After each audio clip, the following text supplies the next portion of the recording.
Distinguished guests, the President of the United States and Dr. Joe Biden, accompanied by the Vice President of the United States and Mr. Douglas M. Huff.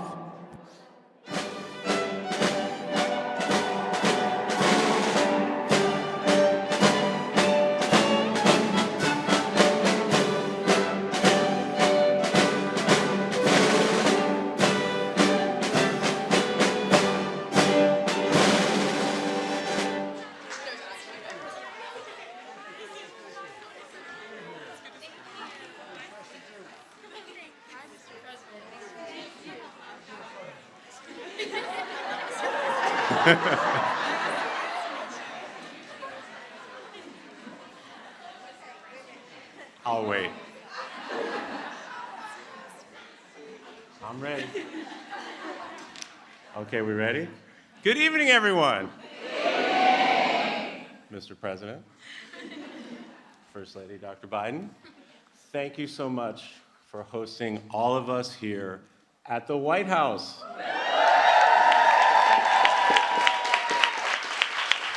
And of course, my wife.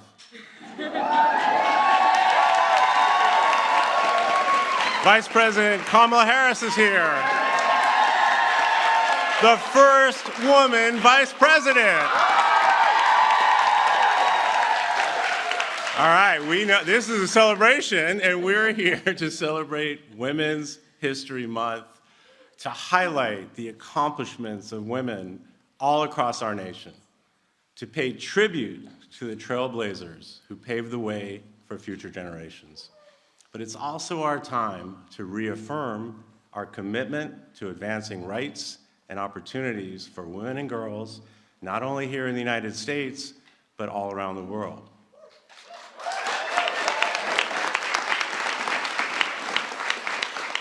I've had the honor, as second gentleman, of traveling all across the country and all around the world, meeting with people right in their communities.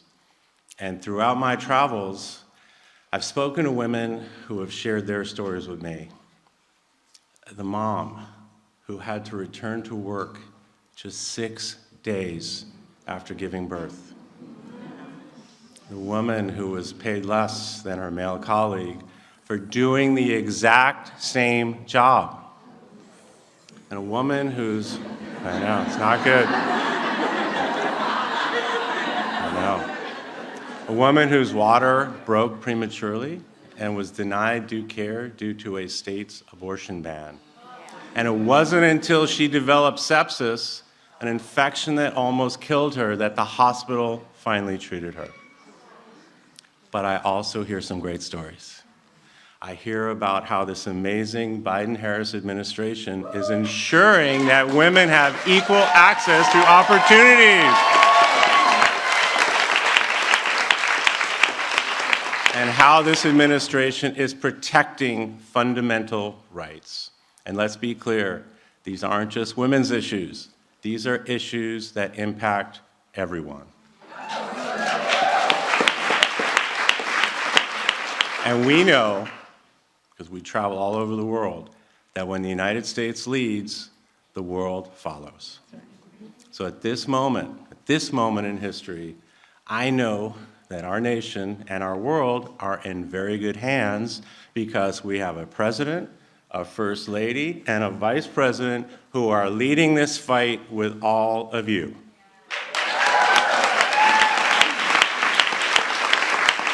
Our first lady, Dr. Jill Biden.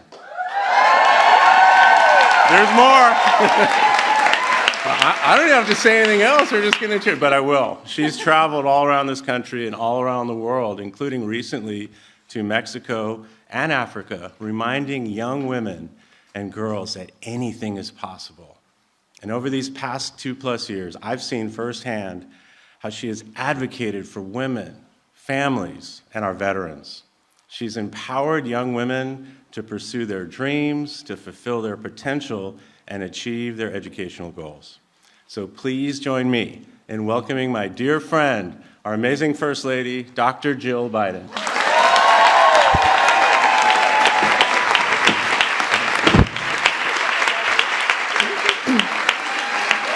Thank you. Thank you, Doug. You know, your commitment to supporting women's rights serves as such a powerful example for our nation. Thank you. And as I look at this room full of women who have led social change movements and shattered glass ceilings, broken the barriers of businesses and even our Earth's atmosphere, I am inspired.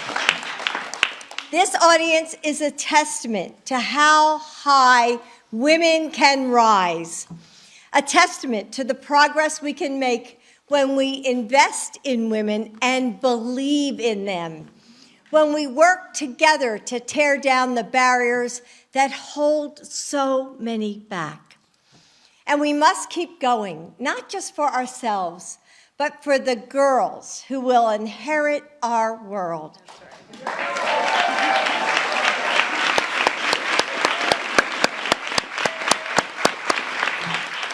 The future engineer who loves exploring, who sees magic in the mechanics and the technologies that connect us to each other, but still isn't sure she should raise her hand in class.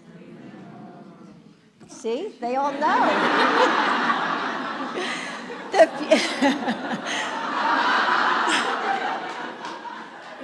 The future president or CEO who is told that, hey, her voice is too loud or bold or bossy. The star who is told to hide her light. The artist who feels like an outcast. The girl who feels the smallness of her world closing in, afraid that her dreams are just too big to carry alone. Again and again and again, they wake up and worry that this world is maybe made for someone else. They wonder if they will ever be good enough, strong enough, or worthy of the lives they dream about. There are those who continue to ask our daughters to shrink. Those who are pulling away the hard-won progress that we've made, that our mothers made and their mothers made before them. We find ourselves refighting battles we thought we had won a long time ago.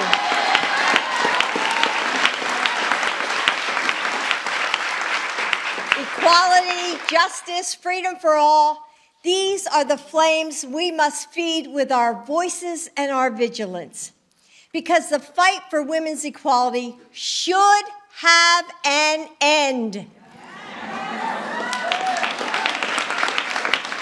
Every little girl must know that she belongs in all places of power, that her boldness is beautiful, that her body is her own, that her future can be anything she wants it to be. And every little boy must know that caring, collaboration, and kindness are signs of strength, not weakness. That he can feed and teach and mentor, that this is his fight too. We need more men to hold each other accountable when women are being hurt or left behind. Together, we will build a world worthy of that generation. So to every little girl who has ever wondered, can I, one person, one voice, one girl, can I make a difference? Standing here among women who have shaped our laws and become leaders in the military, who have organized movements for justice and inspired change, who have brought poetry and art and stories into our lives. We have the answer for those girls. Yes, you matter.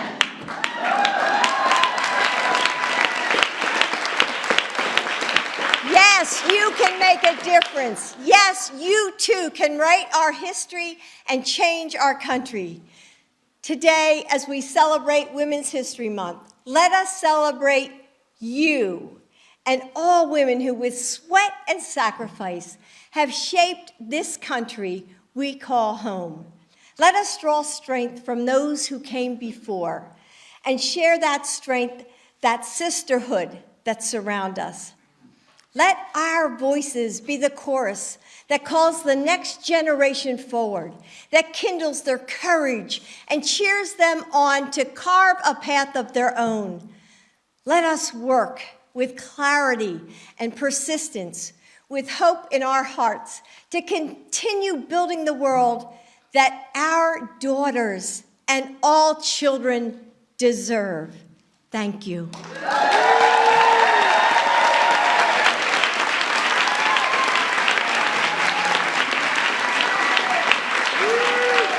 Thank you. Thank you very much.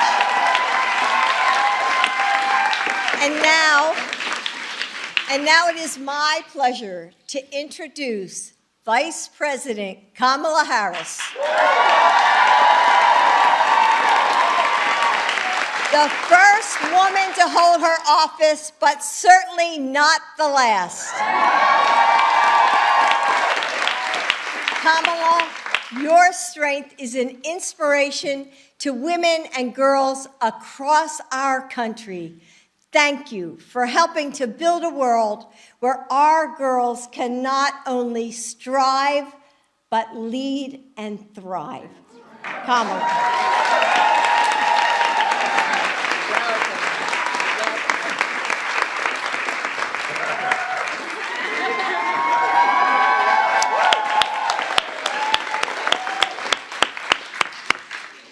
That's why she's the First Lady.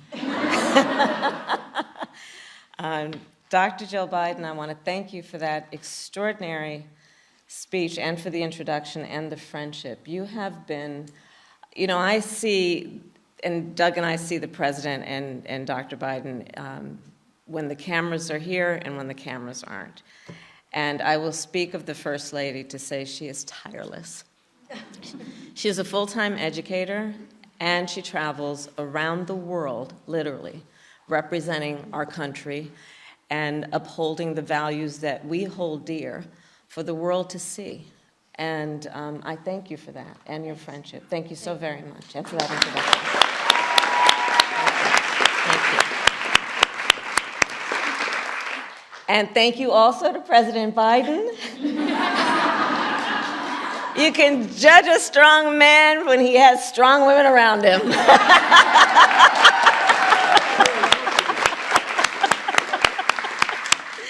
And the first, second gentleman of the United States of America. So it is good to see everyone. What an extraordinary thing my eyes behold looking out here. We have leaders in the United States Congress who are here, of course, Speaker Emerita Nancy Pelosi, among them.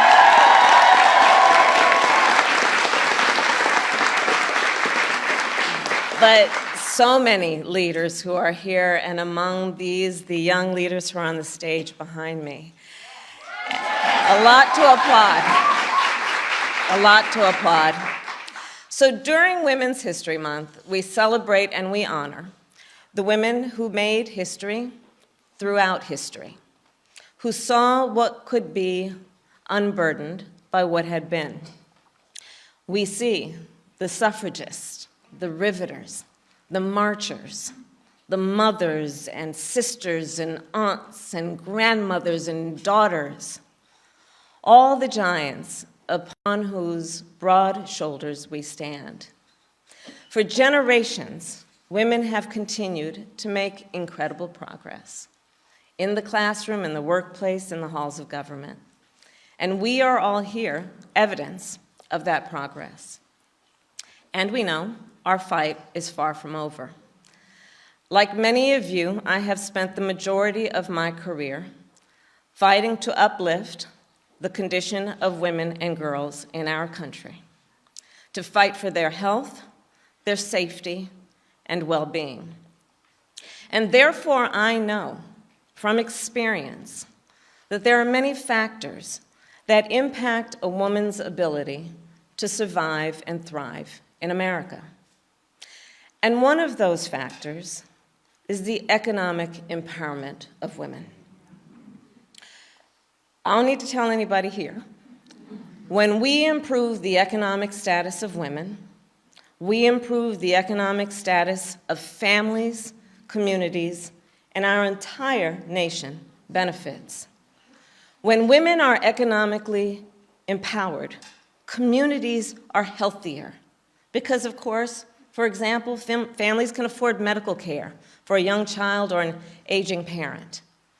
And when women are economically empowered, communities are safer. And I say that as a former courtroom prosecutor, elected district attorney, and attorney general. You see, in that career, I focused on crimes of violence against women and children. And there is so much that we need to do still to prevent violence and keep women safe, including to understand the link between economic security and public safety. You know, a lot of people around here talking about the importance of public safety, and we all know how important that is. But understand the connections between the issues. Understand that too often, for example, we see women who are facing violence because they simply cannot financially afford to leave an abusive situation, especially when her highest priority will always be to keep a roof over her children's head or food on their table. So here's the deal. Anybody who says they support public safety and public health must also support women's economic security and well-being.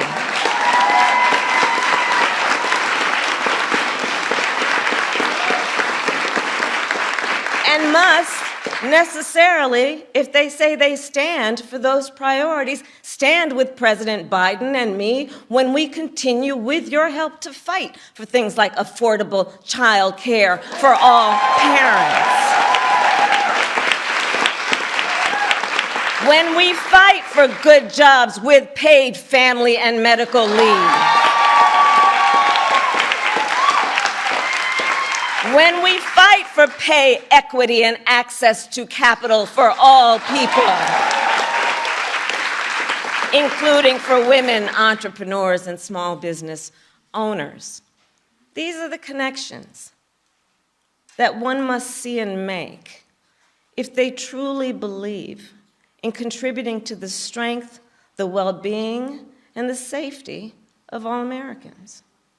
And ultimately, the priority of women's economic empowerment, then, is rooted in core economic principles that include basic American values, specifically the ideal of freedom. Not just freedom from violence or want, but freedom to dream with ambition and aspiration. The freedom to determine one's own future, including the fundamental freedom of every woman, not her government, to make decisions about her own body.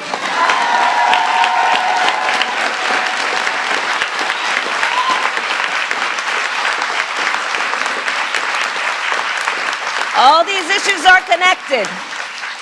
All these issues are connected when we talk about the importance of freedom.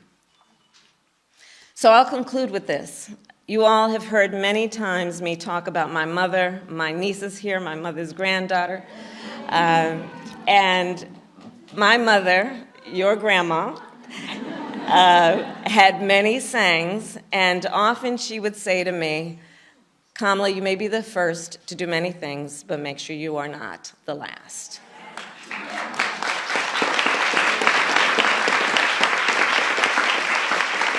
Well, in this incredible room, there are so many firsts.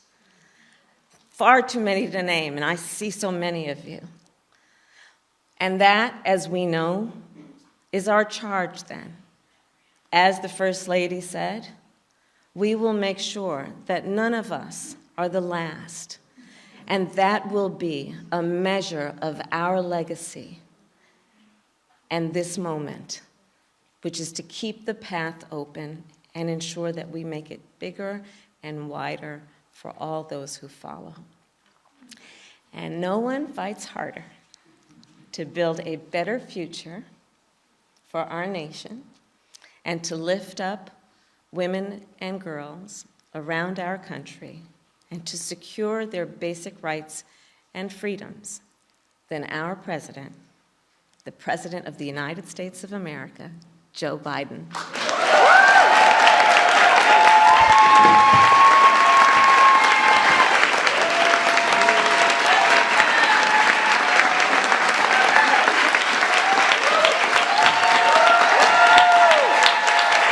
Thank you. Thank you, Kamala. I appreciate that. And Madam First Lady, this is a woman who 6 years ago said, I don't want to speak in front of big crowds.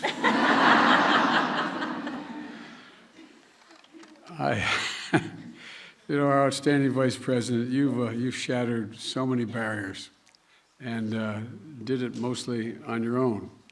You know, San Francisco, first woman district attorney, California's first woman attorney general. Doug, you've had such an incredible partner in this historic progress, and you've been one hell of a partner as well. I watched you. We were talking inside. Jill has, and I think I told Nancy this before, Jill has put messages on my mirror while I'm shaving, so I make sure I see them. And one that was put in about a year ago was, stop trying to make me love you.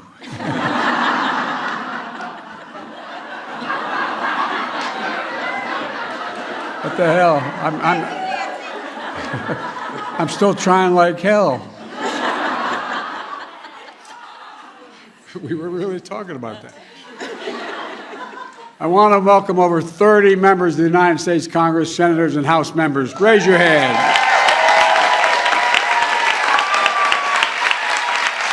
Thank you, thank you, thank you, thank you, thank you. You're changing the world. The idea of what we got passed would have been able to be done without this number of women in the Congress and Senate. Wouldn't have happened. And good evening, everyone. As I've said earlier, I'm Jill Biden's husband. And I'm especially proud today to say that, and to mark Women's History Month. This is a time for celebrating extraordinary women who've made their mark in history, strengthened our nation. And like Jill, the First Lady, the first full-time lady, the First Lady who works full-time, in addition to being the First Lady, as a professor. She still teaches 15 credits, and as a community college. And like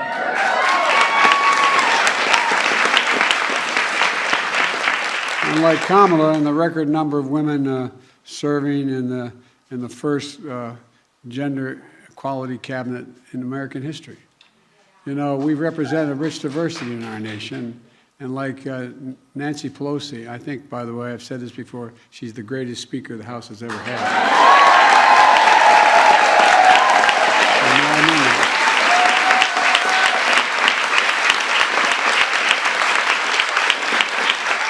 Well, I've made a commitment that when we got elected, that this administration was going to look like America. Look like America. Well, I really mean it, because it matters a lot to all the people who look like us, look like each of you.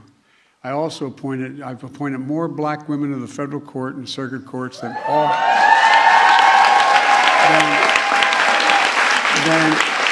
every other president combined, including the first black woman in the Supreme Court, Justice Ketanji Brown Jackson. But we also know that too often history has failed to acknowledge the massive contributions of women of every race, ethnicity, faith, and background. Today, we celebrate both the legacy, both sung and unsung trailblazers, advocates who've made the world a fairer, more just, and free place. That includes many of you here today, including the high school and college graduates standing behind me here. Here's my back. We're going to do some amazing things. We're going to do some amazing things. Like, You know, Temple Lester, high school sophomore over here we met. She's 16 years old, one of Time Magazine's top 50 kids of the year. She's working to get her peers, especially girls interested in science, technology, engineering, and math. All these students are incredible.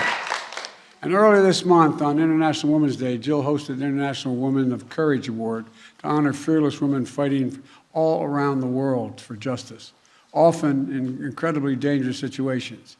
And here at home, women are on the front lines, driving innovation in science and technology, protecting our members of our military, leading and being leaders in our military. I've appointed more career officers to high positions than anyone ever has. But guess, no, I really.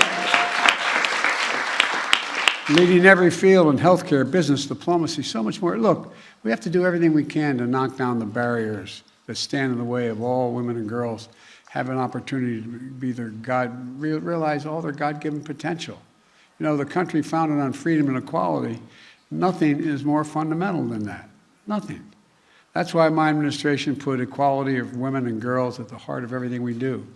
Shortly after I took office, I created a White House Gender Policy Council. Well, to advance gender policy across domestic and foreign policy. And now we're implementing major pieces of legislation which we signed into law during the past 2 years. So many of them, including, would not have occurred without the members of the Congress standing before me here, who worked so hard to pass them, not a joke. And as we implement these, we're ensuring that women are fully at the table. You know, with the economy reeling and families hurting from COVID, I signed the American Rescue Plan as soon as I took office. Well, it powered the strongest, more equitable job creation in any point in any administration's history and created more jobs, 12 million, in the first 2 years than any administration did in 4 years. And a majority of those people are women hired. The majority of that 12 million are women, factually. It helped keep the doors open to 220,000 child care centers, 90% of which are owned and staffed by women, so families could take care of their children and go to work. And my child tax credit cut child poverty in half and provided breathing room for 65 million children and their families. And it didn't stop there. From the bipartisan infrastructure law, rebuilding our roads, bridges, water systems, high-speed internet, all across America, to the CHIPS and Science Act, restoring America's technological edge. And for the first time, firms receiving significant federal dollars are going to be asked to make sure they have high-quality child care available.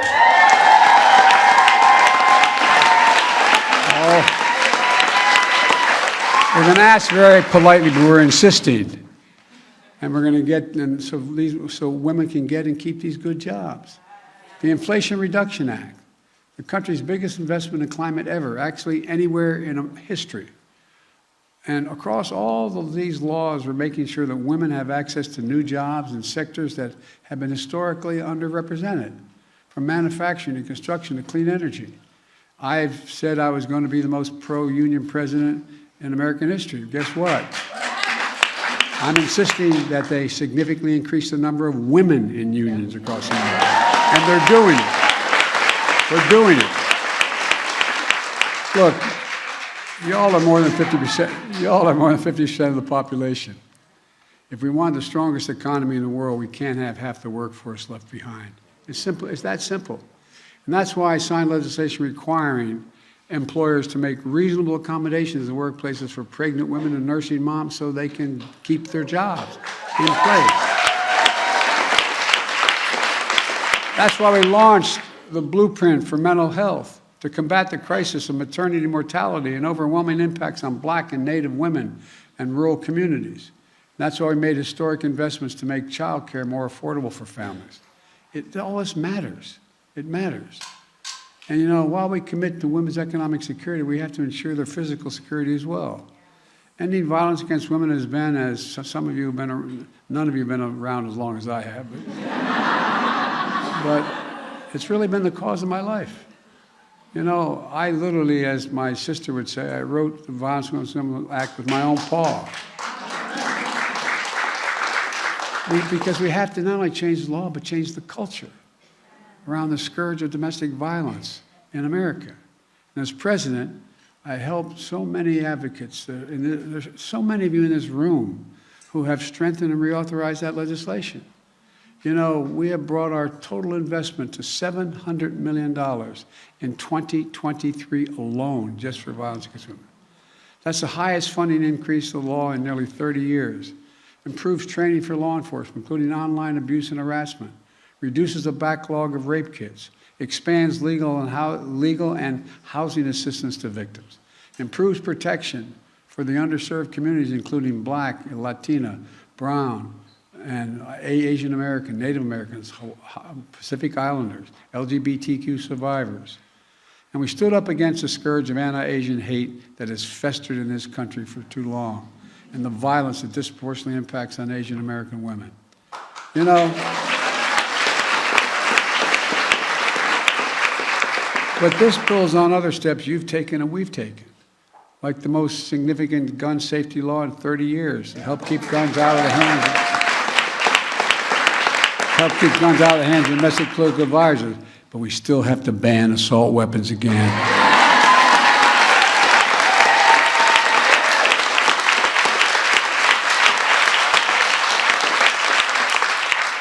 Like signing a law that empowers survivors in the workplace to take their case to court and hold offenders accountable, creating reforms that fundamentally shift how military investigates and prosecutes sexual assault and domestic violence in the military, including independent prosecutors who now report outside the military office. That wouldn't have happened without you guys. We're talking about that a long time. It wouldn't have happened. But for all the progress we've made, we have a lot more work to do. Here at home, an extreme Supreme Court stripped away fundamental freedom that existed for half a century. We've got to continue to fight to protect women's fundamental right to make decisions about her own body. And I want to, in front of all of you, thank Kamala, which I do privately, for leading the fight to protect women's reproductive health.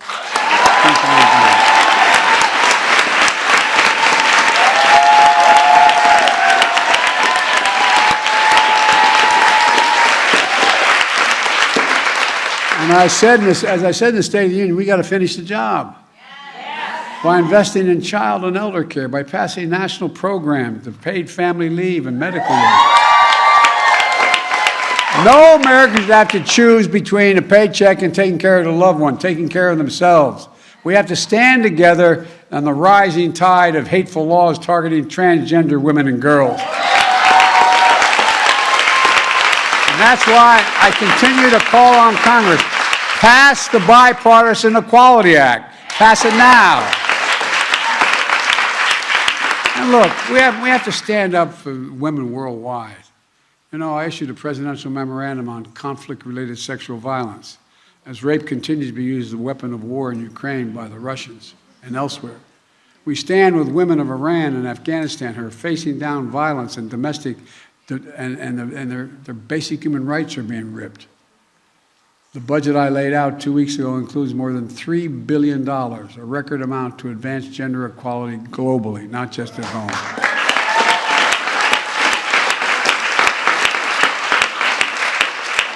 History tells us again and again, when women are safe and free and treated like equal human beings, the whole world's better off.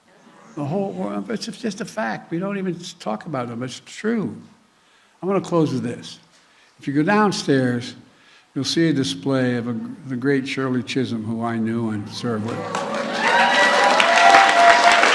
The first black woman to serve in Congress. She said, women develop special leadership qualities through their reservoir experience like patience, tolerance, and perseverance. And she went on to say, and I quote, to help our society become the kind of society it must be. Well, today we honor generations of female visionaries, known and unknown, on whose shoulders we all stand. We celebrate all of you who push the country forward every single day and don't yield, to bring us closer to that sacred American ideal. We're the most unique country in the world. We're the only country based on an idea. Other countries are based on ethnicity, geography, other reasons.